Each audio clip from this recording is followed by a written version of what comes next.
अस्सलाम वालेकुम मौजूद ख़वातीन वज़ार प्रोग्राम राइट एंगल के साथ मैं हूं अली मुमताज़। नाज़रीन, आज के प्रोग्राम में हुकूमती पॉलिसीज़ को लेकर बात करेंगे और आने वाले दिनों में हमें सियासत के मामलात किस तरफ जाते हुए दिखाई दे रहे हैं, इस पर भी हम अपने एक्सपर्ट्स की राय लेंगे। सूरत हाल कुछ इस तरह की है कि बजट पेश हुआ, फेडरल बजट था और अपोजिशन तो थी नहीं, और जो अपोजिशन में बैठे हुए थे जिसमें अपोजिशन लीडर राजा रियाज साहब थे, उनका बैठना ना बैठना बराबर था। ये वो तमाम अरकान असम्बली हैं जो इनराफ करके पीटीआई से दूसरी तरफ गए थे और अब वो अपोजिशन बेंचेस पे बैठे हुए हैं। दूसरी जानिब हर साल जब फेडरल बजट पेश किया जाता है तो साथ ही फिर कुछ अरसे के बाद एक मिनी बजट भी आ जाता है, लेकिन अब की बार मुख्तलिफ कुछ इस तरह से है कि फेडरल बजट आया और फेडरल बजट के साथ ही अभी अभी उसका वो अप्लाई भी नहीं हुआ, यानी कि 1 जुलाई से उसको इम्प्लीमेंट किया जाना है, कि उससे पहले ही कुछ तरमीम हमें देखने को मिल रही हैं टैक्सेस की मद में। अगर ये सब करना ही था तो जब बजट पेश किया कि उस वक्त इस सब का ऐलान क्यों नहीं किया गया, और साथ ही साथ उस वक्त बावाज़े बुलंद ये कहा गया कि जो तनख्वाहदार तबका है जिसकी तनख्वाह अगर सालाना 12 लाख रुपए बनती है तो उनको अपने टैक्स रिटर्न्स नहीं जमा करवाने होंगे, उन पर ये टैक्स जो विद होल्डिंग टैक्स लगता है उनकी तनख्वाह पे वो नहीं अप्लाई होगा। लेकिन अब जो ये हमें अमेंडमेंट्स नज़र आ रही हैं उसमें हम ये भी देख रहे हैं कि टैक्स नेट को ब्रॉडन करने की कोशिश की जा रही है, वो तमाम सेक्टर्स ऑफ द इकॉनमी के जो कि पहले टैक्स नेट में नहीं थे उनको लाने की बात हो रही है। तो ये सब किस लिए किया जा रहा है, इसके क्या असरात होंगे, क्या मुल्क की मईशत इससे बेहतर होगी या इससे परेशानियों में लोगों की मज़ीद इजाफा होगा? आज के प्रोग्राम में जी हम इसी हवाले से गुफ्तगू करेंगे। गुफ्तगू के लिए हमारे मौजूद मेहमानों का तारुफ हमें ज्वाइन किया है इकोनॉमिस्ट, किसी तारुफ की मोहताज नहीं, डॉक्टर फ़ारूक सलीम साहब ने। फ़ारूक सलीम साहब का बहुत बहुत शुक्रिया कि आपने हमें ज्वाइन किया है। सीनियर तज्ज़ियाकार जावेद इकबाल साहब ने। जावेद इकबाल साहब, आपको बहुत बहुत शुक्रिया for joining us on the show tonight. और हमें ज्वाइन किया है सीनियर तज्ज़ियाकार साबिर शाह साहब ने। साबिर शाह साहब, आपको बहुत बहुत शुक्रिया। सबसे पहले फ़ारूक सलीम साहब आपकी तरफ आते हैं और गुफ्तगू का आगाज़ इन्हीं टैक्सेस से करते हैं जो गवर्नमेंट की तरफ से फेडरल बजट के अनाउंस करने के बाद ये नए टैक्सेस सामने आए हैं। सबसे पहले तो इसकी तस्दीक कर दीजिए कि क्या ये वाकई नए टैक्सेस हैं या ये फेडरल बजट का हिस्सा थे और वो उनका अनाउंस नहीं किया गया था, हिडन थे, तो इस वजह से किसी को पता नहीं चला, और अब ज़रा खुलकर बात सामने आ रही है तो पता चल रहा है कि ये नए टैक्सेस हैं। देखिए, दो तो नए टैक्सेस हैं। एक तो जो सुपर टैक्स का ऐलान किया गया है, और दूसरा जो इंडिविजुअल टैक्स रेट थे, उसमें मैं समझता हूँ कि हुकूमत ने कोशिश ये की थी कि किसी तरह कुछ बोझ जो है तनख्वाहदार तबके पर कम किया जाए। तो वहां पे कोई 47 अरब रुपए की छूट दी गई थी। लेकिन शायद वो उसके फॉलो अप में जो आईएमएफ के साथ मुज़ाकरात चल रहे थे सिमल्टेनियसली हुकूमत के, वहां पे शायद वो बात अच्छी नहीं, पसंद नहीं की गई। तो वो 47 अरब जो है उसको भी पूरा विड्रॉ किया गया है, और कोई 33 बिलियन के इजाफी टैक्सेस, यानी कोई इफेक्टिव टैक्स रेट है इंडिविजुअल्स के ऊपर, वो भी बढ़ गया है। तो दो नई चीजें आई हैं जो क्लियरली मैं समझता हूँ कि ओरिजिनली वो बजट कागजात का या फाइनेंस बिल का हिस्सा नहीं। वो 10% का सुपर टैक्स है, और ये 33 बिलियन का जो नया टैक्स है या इजाफी टैक्स है इंडिविजुअल्स के ऊपर ही, मैं समझ दोनों चीजें नहीं। ठीक, तो फ़ारूक सलीम साहब, ये उस वक्त अनाउंस क्यों नहीं किया गया? अभी बजट इम्प्लीमेंट भी नहीं हुआ है और जो उसमें फैसले हुए थे वो अभी 1 जुलाई से होने हैं, और ये सारा रद्दबदल ये सब किस लिए हो रहा है? क्या उस वक्त फेडरल बजट पे वर्किंग सही से नहीं हुई थी, तैयारी नहीं थी और बस उसको पेश कर दिया? देखिए, इसको अगर आप प्रॉपर कॉन्टेक्स्ट में देखें तो हम अगर अप्रैल 11 तारीख का, जिस दिन मियां मोहम्मद शहबाज शरीफ ने हल्फ उठाया वजारत उज़्मा का, उस वक्त हमारे खजाने में कोई 10.4 अरब डॉलर जो साबिका हुकूमत है वो छोड़ के जा रही।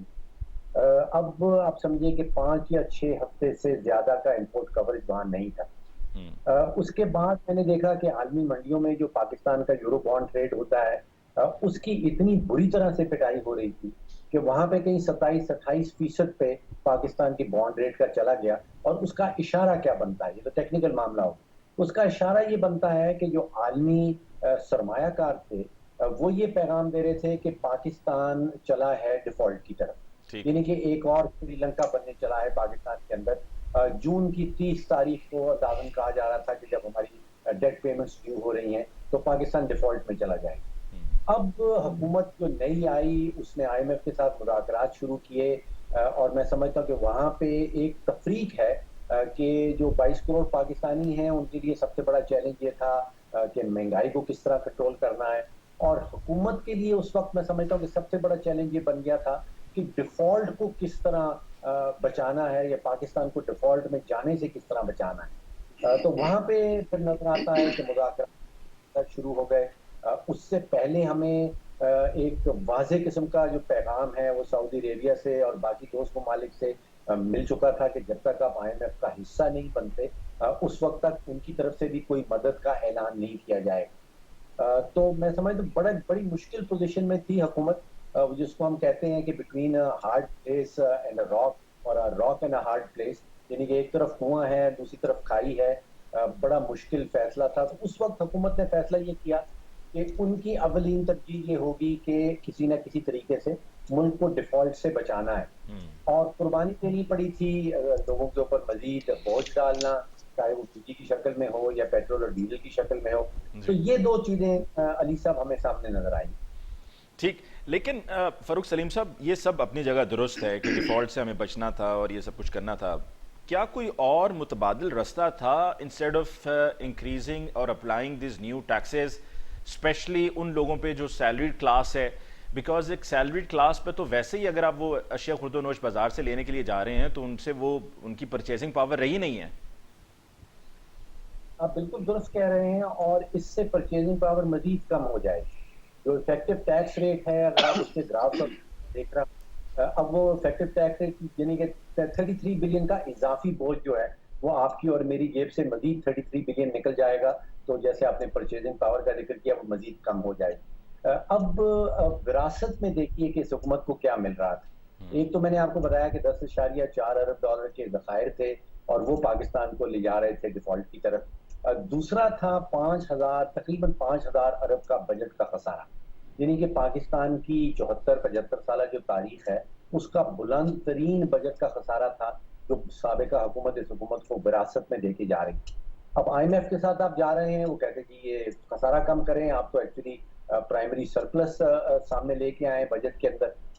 बहुत सारे मुज़ाकरात जो साबिका हुकूमत ने किए थे IMF के साथ, बहुत सारे उन मुज़ाकरात के ऊपर ही अमल दरामद अब शुरू हो रहा है। यानी कि वहां पे पिछले कोई 1.5 साल की अगर आप कहानी देखें, जो PTI और IMF की आपस की कहानी है, वहां पे वादे किए जाते थे। जैसे हफीज शेख साहब जो हमारे वजीर खजाना थे एक वक्त में, उन्होंने वादे किए IMF से।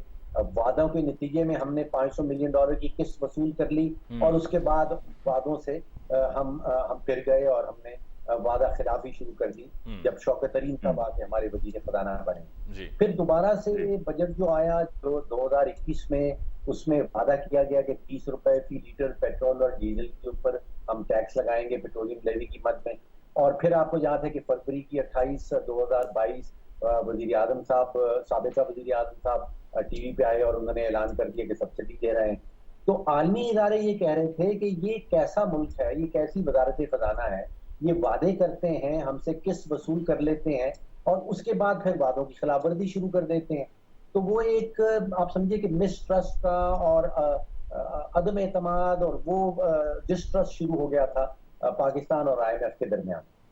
क्योंकि आलमी इदारे तो ये नहीं कहते कि अब वो किसी एक शख्सियत से मुआहदा कर रहे हैं, वो तो हुकूमत पाकिस्तान और वजारत खजाना से मुआहदे करते हैं। तो ये IMF और फिर जब नई हुकूमत आई तो मैं समझता हूँ कि वो डिस्ट्रस्ट और मिसट्रस्ट को दूर किस तरह किया जाए, और फिर जो वादे पहले कर लिए गए थे उनके ऊपर अमल दरामद किस तरह किया जाए। तो काफी कंफ्यूजन था। आपकी बात दुरुस्त है कि ये कंफ्यूजन हुकूमत को चाहिए था कि बजट के ऐलान से पहले दूर कर ले।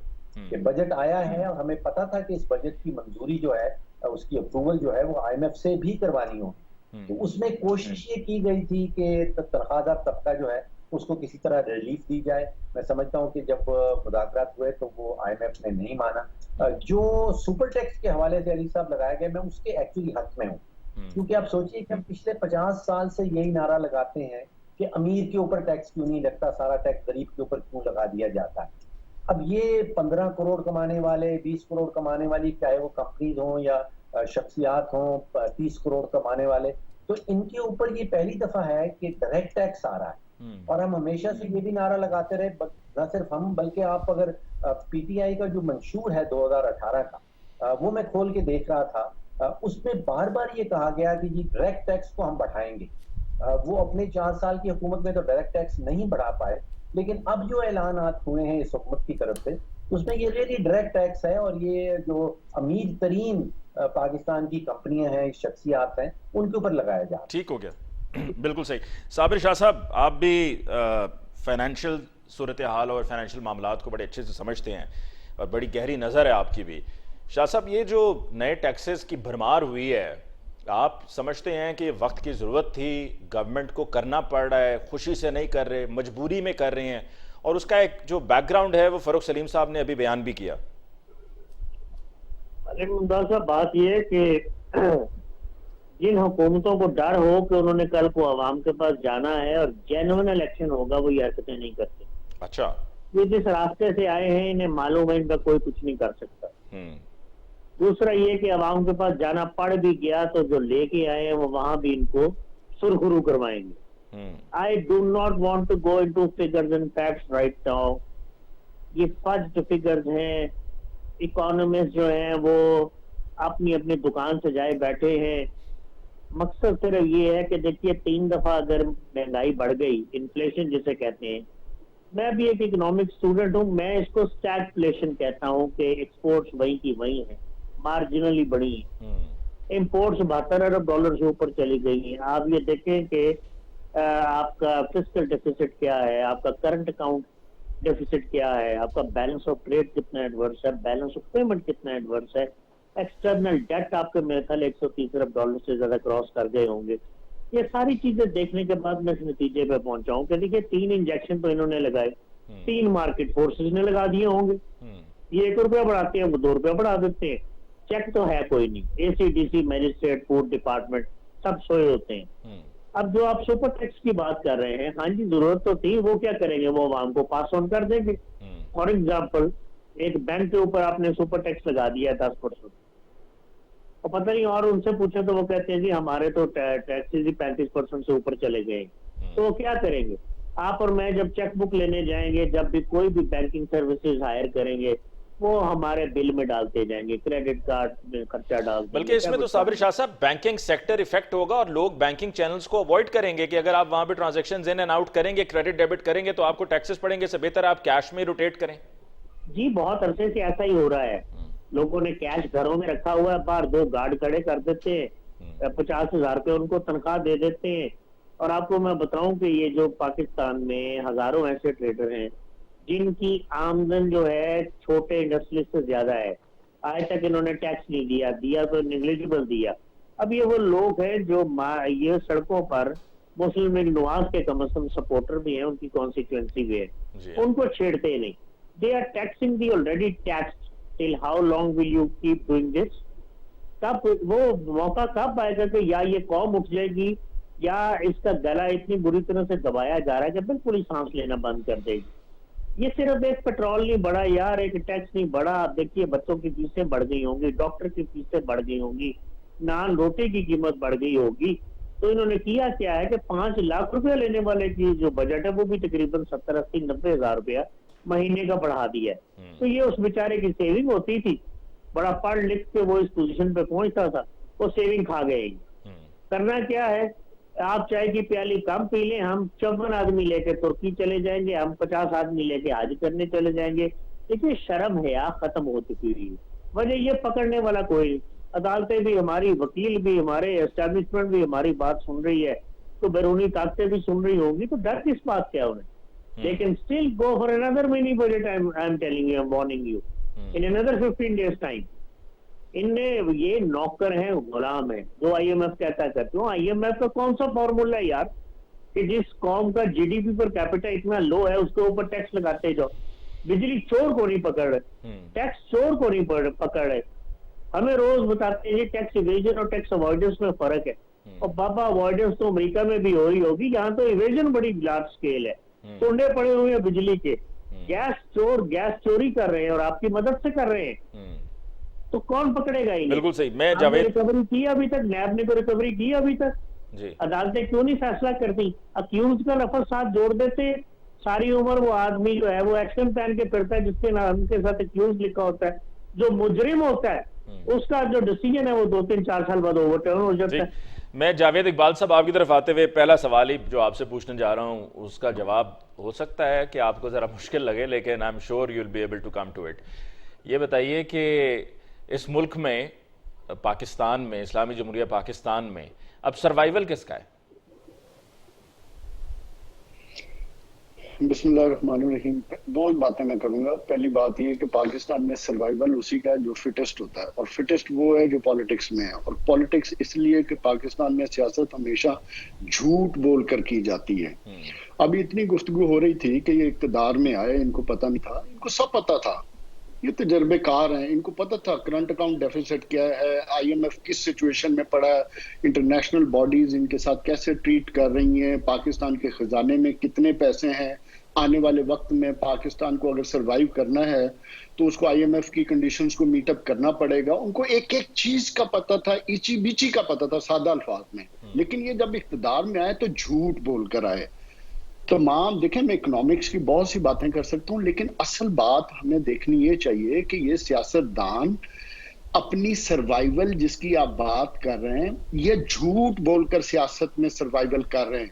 आपको भी पता है कि शहबाज शरीफ पे, हमजा शहबाब पे केसेस थे, उनको पता है, आपको भी पता है कि ये हुकूमत में आने के लिए 3 या 4 चीजें थी करने के लिए।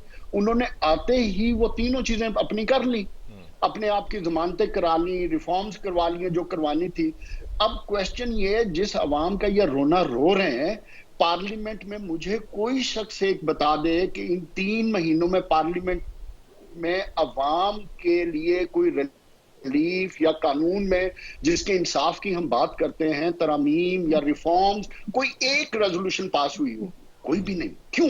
बिकॉज इनका अवाम से कोई ताल्लुक नहीं है। ये लोग सर्वाइवल अपनी पॉलिटिक्स में करते हैं 3-4 चीजों। जावेद इकबाल साहब, अभी पता चल जाएगा ना बाई इलेक्शंस में, बाई इलेक्शंस में पता चल जाएगा। नहीं छोड़े, बाई इलेक्शन भी नहीं अली, मैं I don't agree with this कि बाई इलेक्शन वाली थीसिस स्टैंड कि पाकिस्तान में सियासत को कैसे की जाती है। 35 साल से ये पाकिस्तान के गुरके हैं, ये पाकिस्तान के घुरके हैं। They know how to manipulate each and everything. जिधर अभी शाह साहब बात कर रहे थे कि हर चीज तो अब इनकी साइड पे है, अगर एक चीज उनके साइड पे नहीं है तो वो तो PTI की हुकूमत है। PTI की हुकूमत या PTI का candidate against all the odds election contest कर रहा है। इलेक्शन जीत या हार, मैं इसके रिजल्ट पे बिलीव नहीं करता, क्योंकि ये इक्तदार की जंग है। इक्तदार की जंग में कुछ लोगों की सर्वाइवल की जंग है, कुछ लोगों की सर्वाइवल के साथ साथ कुछ लोगों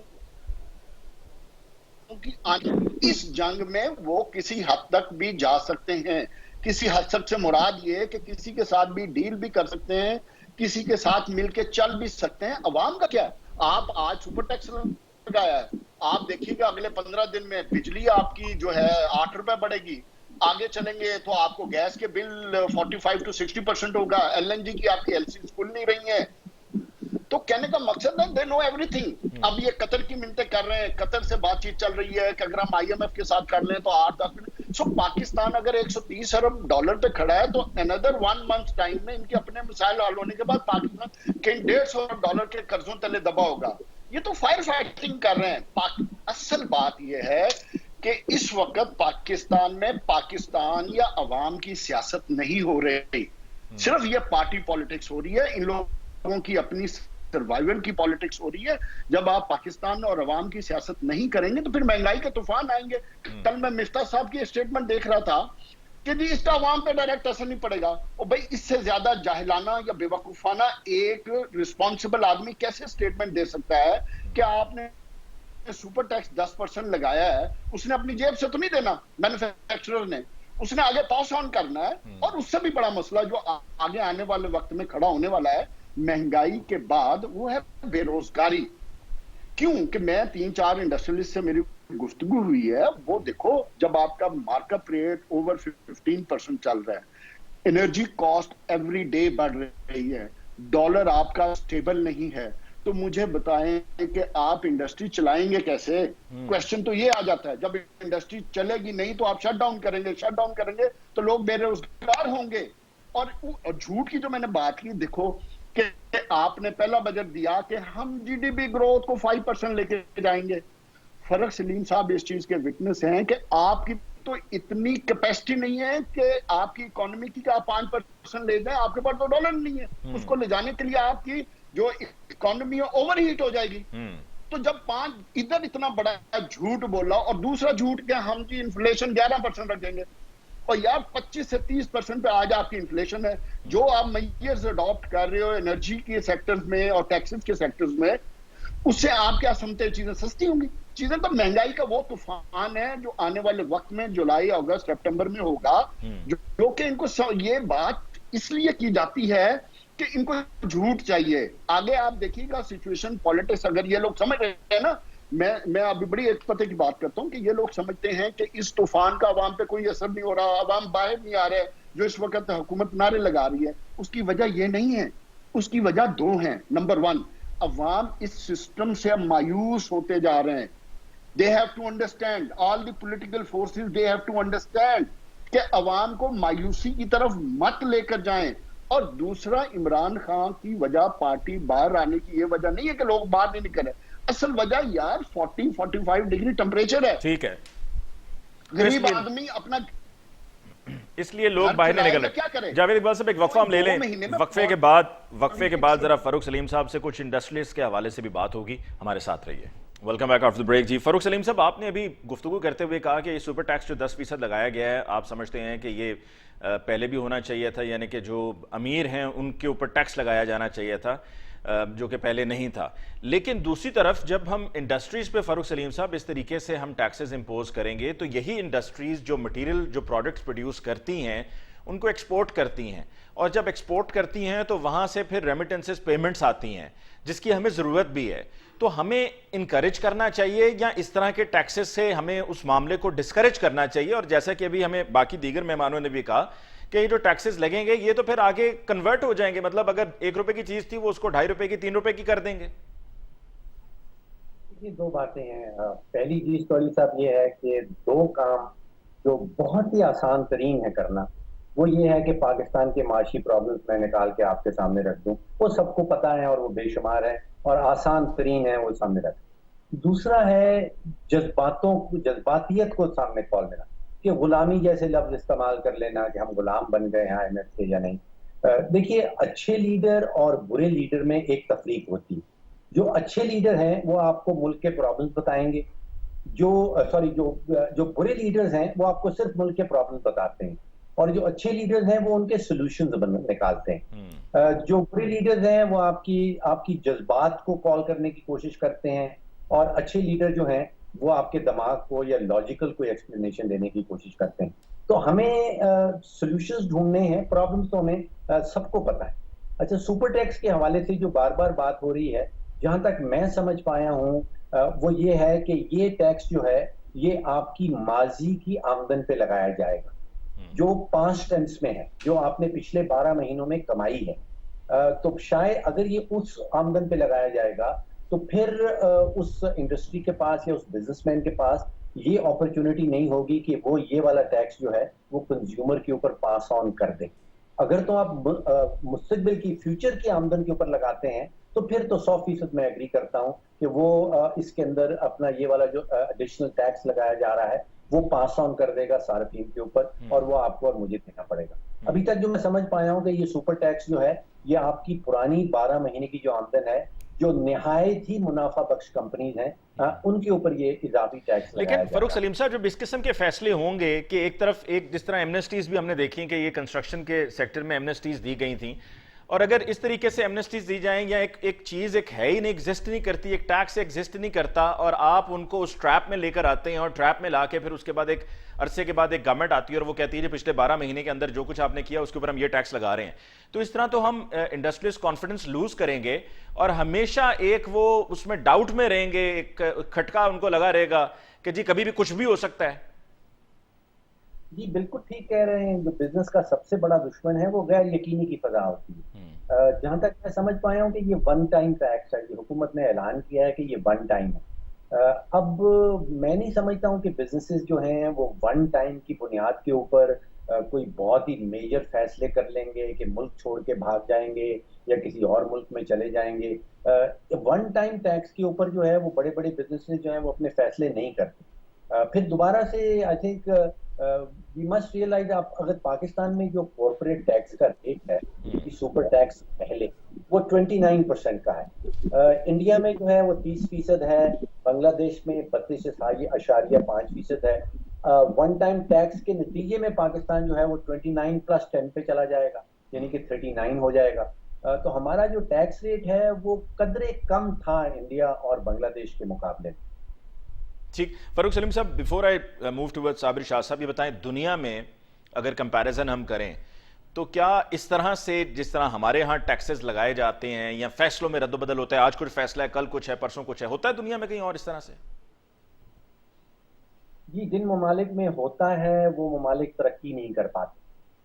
बहुत सारे ममालिक में होता है और वो ममालिक हमने देखा कि वो बाकी या जहाँ पे जिसको हम कहते हैं पॉलिसी स्टेबिलिटी या पॉलिसी प्रोटेक्शन, यानी कि जो बिजनेसमैन है, जो सरमायाकार है, जो पैसे लगा रहा है, वो चाहता है कि पॉलिसी के अंदर स्टेबिलिटी रहे, वो बदले ना, जिसका आप अभी जिक्र कर रहे हैं।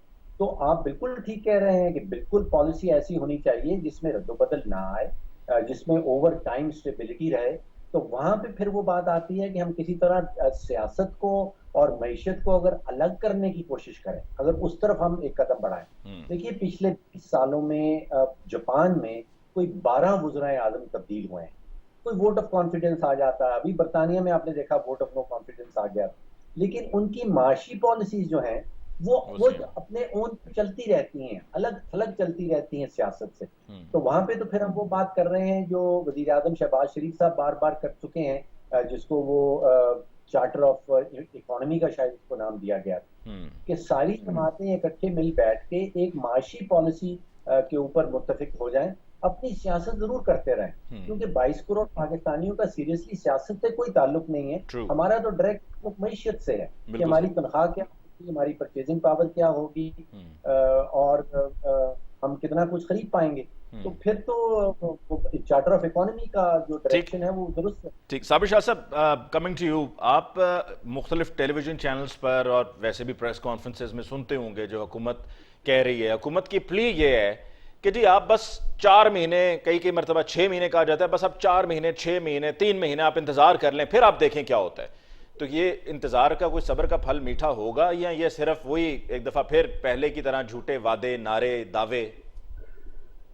एक्चुअली बुनियादें हिल चुकी हुई हैं, सोशली, मॉरली, फाइनेंशियली हम तकरीबन खात्मे के करीब है। अल्लाह ताला इस मुल्क को चलाए तो चलाए। इसलिए बात सुनिए, सुपर टैक्स मेरी 100 साल पुरानी आमदन पे लगे या 150 साल पुरानी आमदन पे लगे, वो मेरी जेब से गया है, वो मैंने वसूल करना है। वो मैं हुकूमती अहदेदारों को मुस्तकबिल में ब्राइब करके अपनी मर्जी के एसआरओ ले लूं और उससे वसूल करूं, या मैं अवाम को पास ऑन करूं, ये मेरी मर्जी है। सबसे आसान हल ये है कि मेरा अगर प्रोडक्ट बिक रहा है मार्केट में तो मैं अवाम को पास ऑन करूंगा, क्यों नहीं करूंगा। I have no love lost for anybody. जहां तक इंडस्ट्रीज का ताल्लुक है, हाँ खरबपति हैं, खरबपति होने का ये मतलब नहीं वो पैसे बांटने आए हुए हैं। लोकल इन्वेस्टमेंट रुक जाएगी, बैलेंसिंग, मॉडर्नाइजेशन, रिप्लेसमेंट और एक्सपेंशन रुक जाएगी। इनकी हालत जब फॉरेन इन्वेस्टर देखेगा, जो सिर्फ चीन से मेरा ख्याल उनका ताल्लुक है इस वक्त, तो वो भी भाग जाएगा। वो तो बेचारे आधी सड़क पे आए हुए, सिक्योरिटी के मसले उनके हल नहीं हो रहे, उनके पैसे आपने लगवा दिए हुए हैं। ये मास्टर है इस काम के, ये अमेरिका को भी फंसा देती है, चीन को भी फंसा देती है, उसके बाद ये आके माथे पे रख लेते हैं। इनका एतबार कौन करेगा? चाइना इनका एतबार नहीं करता, सऊदी अरेबिया, यूएई और ये ईरान, इन्होंने यहाँ बहुत सेक्टेरियन वायलेंस की जिसकी मिसाल नहीं मिलती।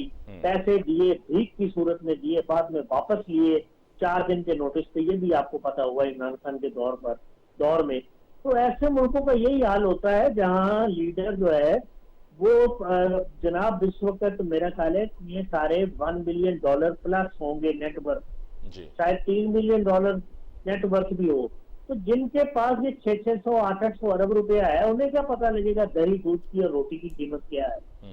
बात समझ रहे हैं आप? जी बिल्कुल। ये सैकड़ों किनारों के घरों में रहते हैं, एक लैंड क्रूजर या एक लेक्सस 4-5 किलोमीटर 1 लीटर में जाती है, 6-6 8-8 गाड़ियों का कॉन्वॉय है, जिसकी टोटल कीमत लगाएं तो वो 70-80 करोड़ रुपया बनता है। इनके पास 40-50 गार्ड हैं घरों में इनके साथ, इन्हें क्या पता लगेगा? I am talking about everybody here, I am not singling anybody out.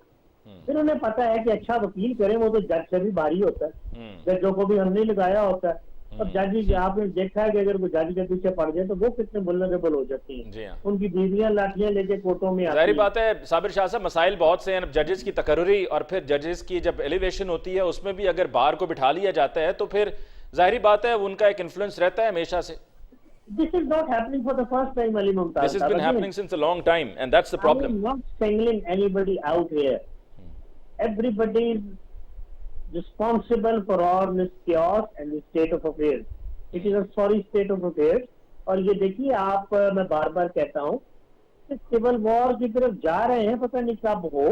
अब तो लोग कह रहे हैं कि जनाब पूछना कुछ दो, रेवोल्यूशन वाले आसार भी नजर नहीं आ रहे। ट्यूनिसिया में 2010-11 में स्ट्रीट वेंडर को, रेडी वाले को एक पुलिस वाले ने थप्पड़ मारा था, अरब स्प्रिंग आ गई थी, मिनी रेवोल्यूशन, सॉफ्ट रेवोल्यूशन आ गई। यहाँ रोज जुल्म हो रहा है, रोज जुल्म हो रहा है, कोई पूछने वाला नहीं है।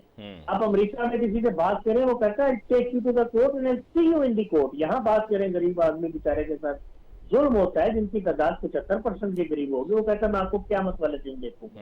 ये फर्क है। ठीक यार, बड़ी गाड़ी वाले का तो चालान भी नहीं होता। ठीक, साबिर शाह साहब, we've got to take a short break over here, sir. Sir एक वक्फा लेने हम, वक्फे के बाद वापस लौट कर आएंगे तो I've got an important question to ask जो जावेद इकबाल साहब से मैं पूछूंगा और उस पर बात होगी। Welcome back after break. जी जावेद इकबाल साहब, अभी पहले बात करते हुए आपने वजूहात बयान की थी कि जी लोग क्यों नहीं निकले, लेकिन बात तो ये दुरुस्त है, माननी तो पड़ेगी, कड़वा सच है कि लोग नहीं निकले, लोग नहीं निकलते। जिस तरीके से आपको याद होगा कि ख्वाजा आसिफ साहब ने फ्लोर ऑफ द हाउस पे जावेद इकबाल साहब कहा था जब ये पनामा का केस था कि सब भूल भुला जाएंगे। इसी तरीके से मिफ्ता इस्माइल साहब ने कहा है कि पीटीआई के वरगलाने के बावजूद लोग सड़कों पर एहतजाज के लिए नहीं निकले। तो इसी तरह से अगर मामला चलते रहेंगे, लोग सुन होकर बैठे रहेंगे, तो क्या आप फिर समझ सकते हैं जो अभी ये साबिर शाह साहब बात कर रहे थे कि लोग रेवोल्यूशन की जो बात हो रही थी, सॉफ्ट रेवोल्यूशन की बात हो रही थी, ये सब क्या होगा या ये this is only a dream, एक ख्वाब है? देखें, दो चीजें। पहली चीज ये है कि जब मायूसी का ये आलम हो और अवाम किसी पे ट्रस्ट ना कर रहा हो तो फिर रेवोल्यूशन नहीं आनी होती।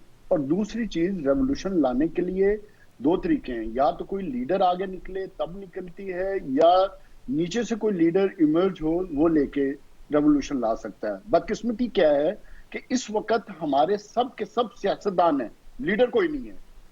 ये सब अपनी अपनी सियासत कर रहे हैं, पाकिस्तान की, या वो जो मैं पहले बात कर रहा था, अवाम की सियासत नहीं कर रहे।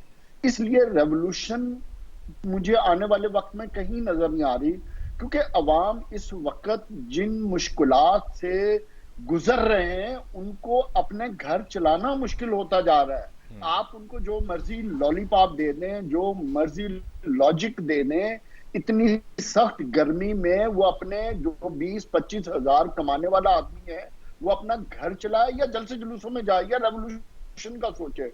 उस बेचारे को तो अपने घर की रोटी की फिक्र है, जो जिसको ये नहीं पता कि अगर आज मैंने 20 हजार कमाया है तो जब मैं ग्रोसरी करने जाऊंगा तो आया मैं इसमें ग्रोसरी भी कर सकता हूं कि नहीं कर रहा हूं।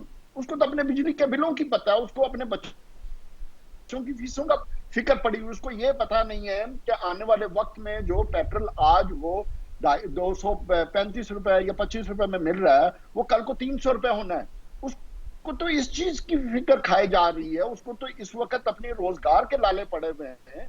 आप इस कौम से रेवोल्यूशन कैसे एक्सपेक्ट कर सकते हैं? और दूसरी बात, साबिर शाह साहब ने बड़ी एक अच्छी बात की। देखें, ये तमाम मसाइल शायद हमारे ये पाकिस्तान के, मैं लीडर तो इनको कहता नहीं, सियासतदानों का नहीं है, ये इस वक्त पूरी कौम का मसला बन चुका है। और अब मसला ये है कि इस कौम को अगर निकालना है आपने इन मामलात से, तो फिर किसी एक लीडर को सेल्फलेस होके, सियासत से बालातर होके अवाम की बात करनी चाहिए। कौन है वो लीडर? आज हमारा मुआशरा, मैं आता हूँ, मैं आ रहा हूँ। आज हमारा मुआशरे से लेके हमारी सियासत तक इतनी ज्यादा पोलराइज्ड हो चुकी है कि हम सॉल्यूशंस की तरफ सोच ही नहीं रहे। सॉल्यूशन क्या है? सॉल्यूशन वही है जो फरूख सलीम साहब ने कहा कि आप मिसाके मईशत नहीं करेंगे, चाहे वो इमरान खान करे, चाहे नवाज शरीफ करे, चाहे आसिफ जरदारी करे, चाहे कोई भी करे, इन सब को खुदा का वास्ता है एक टेबल पे इस मुल्क और कौम की बका के लिए बैठना पड़ेगा। लेकिन प्रॉब्लम ये है कि इनमें से आधे से ज्यादा चोर हैं, आधे तो ज्यादा सियासत इसलिए कर रहे हैं कि इन्होंने जो माल शाल बनाए हुए हैं उनको कैसे बचाना है। इंसाफ का निजाम इधर नहीं है कि किसी को पकड़ के आप उसको कटहरे में ले तो आएंगे, लेकिन आपके पास सबूत नहीं होते।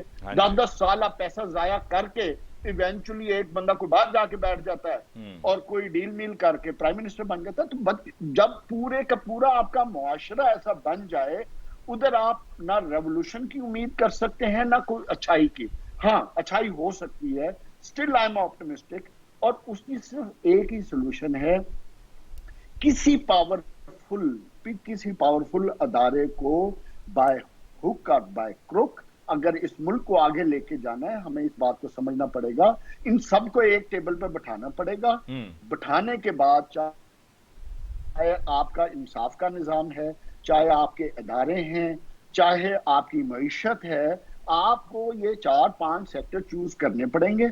इन सेक्टर्स को आपने सियासत से अलग कर देना, ठीक है, और 20 से 25 साल की इनकी पॉलिसीज बना दें तो कहीं जाके कोई मामला समझ सकते हैं। वरना एक बात याद रखें, जो कुछ इस वक्त हो रहा है ये सब फायर फाइटिंग हो रही है, चाहे ये कतर से पैसे ले आए, सऊदी अरब से ले आए, यूएई से ले आए, इससे एक साल तो निकाल लेंगे, लेकिन आने वाले वक्त में फिर हम इसी सिचुएशन में फिर घिरे होंगे, फिर हम मुल्कों की मिन्नतें कर रहे होंगे। ठीक, फारूक सलीम साहब, आखिर में क्विकली आपसे, आजकल शौकत तरीन साहब टेलीविजन चैनल्स पे आके इंटरव्यूज में या प्रेस कॉन्फ्रेंसेस के जरिए अपनी राय का इजहार कर रहे हैं, और उनकी राय को सुनते हुए यही लग रहा है कि इंतहाई काबिल वजीर खजाना थे हमारे। क्या आप को लगता है कि ऐसा ही एक बड़े काबिल वजीर खजाना थे, और अगर वो चलाते रहते मामलात को तो things probably would have been better? देखिए, कौन काबिल था या कौन काबिल नहीं था वो तो नताइज बताते हैं। नताइज मैंने 4 साल के जो है वो आपके सामने रखे हैं कि 5000 अरब का बजट का खसारा जो पाकिस्तान की 75 साल माशी तारीख का बुलंद तरीन खसारा है। ये चाहे एक वजीर खजाना हो या पीटीआई के जो 3 या 4। फरूक सलीम साहब, कोविड भी तो था जी, कोविड का भी तो एक रीजन था ना, जिसकी वजह बयान करती रहती है पीटीआई की गवर्नमेंट के हमारे दौरे हुकूमत में कोविड के टाइम्स भी थे। अली साहब, हम 2 बातें कर रहे हैं, आप वजूहात बता रहे हैं, मैं सिर्फ नताइज की बात कर रहा हूँ। जो वजूहात आप बता रहे हैं वो शायद जस्टिफाइड होंगे, मैं अभी सिर्फ नताइज आपके सामने रख रहा हूँ। उसमें एक बहुत बड़ा नतीजा ये है कि 45 से 50 अरब डॉलर का तजारती खसारा होने चला है। अगर कोविड की बात थी तो फिर इम्पोर्ट की नीचे आ जानी चाहिए थी, और ये तजारती खसारा जो है ये भी खत्म हो जाना चाहिए था। देखिए, रियासती अहदाफ जो हैं, जो टारगेट्स रखे जाते हैं, वो ये है कि हमने ज़्यादा से ज़्यादा पाकिस्तानियों को गुर्बत से बाहर निकालना है, पाकिस्तान को आगे लेके बढ़ना है। इनकलाब की बातों से वो काम नहीं हो सकेगा। अगर हम इनकलाब की बातें शुरू करते हैं, अगर हम सियासतदानों को चोर लुटेरा कहना शुरू करते हैं, तो फिर वो जो रियासती अहदाफ हैं वो पूरे नहीं हो सकते। मेरा ख्याल है कि अगर हम रियासती अहदाफ पूरे करना चाहते हैं, पाकिस्तान को आगे लेके बढ़ना चाहते हैं, तो फिर हमें बात करनी चाहिए कि पाकिस्तान के पोटेंशियल्स क्या हैं और इस वक्त हम खड़े क्या हैं। मैं आपको 3 चीजें आपके सामने रखता हूँ। अभी एक रिपोर्ट आई है वर्ल्ड बैंक की तरफ से, वो कहलाती है पाकिस्तान एट 100। हम अभी 100 साल के हो जाएंगे अगले 25 साल। जी हाँ। वो ये कहती है कि पाकिस्तान में जो शमसी तवानाई का कैपेसिटी है, जो काबिलियत है, वो 30 लाख मेगावाट है। इस वक्त हम कोई 550 मेगावाट जनरेट कर रहे हैं। आप सोचिए कि इस मुल्क के अंदर जमीनी हकीकत क्या है और इस मुल्क की पोटेंशियल क्या है। 550 हम जनरेट कर रहे हैं और पोटेंशियल है 30 लाख। तो हमें सोचना चाहिए कि हम वहां तक कैसे पहुंचेंगे। विंड एनर्जी का बताया जाता है कि कुछ 3.5 लाख मेगावाट हम विंड एनर्जी से क्रिएट कर सकते हैं, जो मुफ्त की बिजली है, और हम अब इस जनरेट कर रहे हैं 1400 और 28। कुछ रिपोर्ट ये कहती है कि पाकिस्तान की काबिलियत है कि हम 88 अरब डॉलर की एक्सपोर्ट कर सकते हैं। ठीक है, हम फंसे हुए 30 से 31 अरब डॉलर पे। तो अगर ऐसी बातें करें कि पाकिस्तान में काबिलियत क्या है और हम बैठे कहाँ हैं और वो क्या हरबा इस्तेमाल कर सकते हैं कि हम अपनी पोटेंशियल की तरफ बढ़े। बिल्कुल सही जी, very well pointed out Farooq Salim साहब। आज के प्रोग्राम का जी नाज़रीन इसके साथ ही वक्त भी खत्म हुआ चाहता है। जावेद इकबाल साहब, आपको बहुत बहुत शुक्रिया कि आपने हमें वक्त दिया। साबिर शाह साहब, आपको बहुत बहुत शुक्रिया। फारूक सलीम साहब, आपको बहुत बहुत शुक्रिया। Definitely what's been highlighted towards the end of the show by Farooq Salim साहब is extremely important, and that is our potential. We have to live up to our potential. इसके साथ ही जी मुझे अली मुमताज़ को आज के प्रोग्राम से दीजिए इजाजत। अल्लाह निगहबान।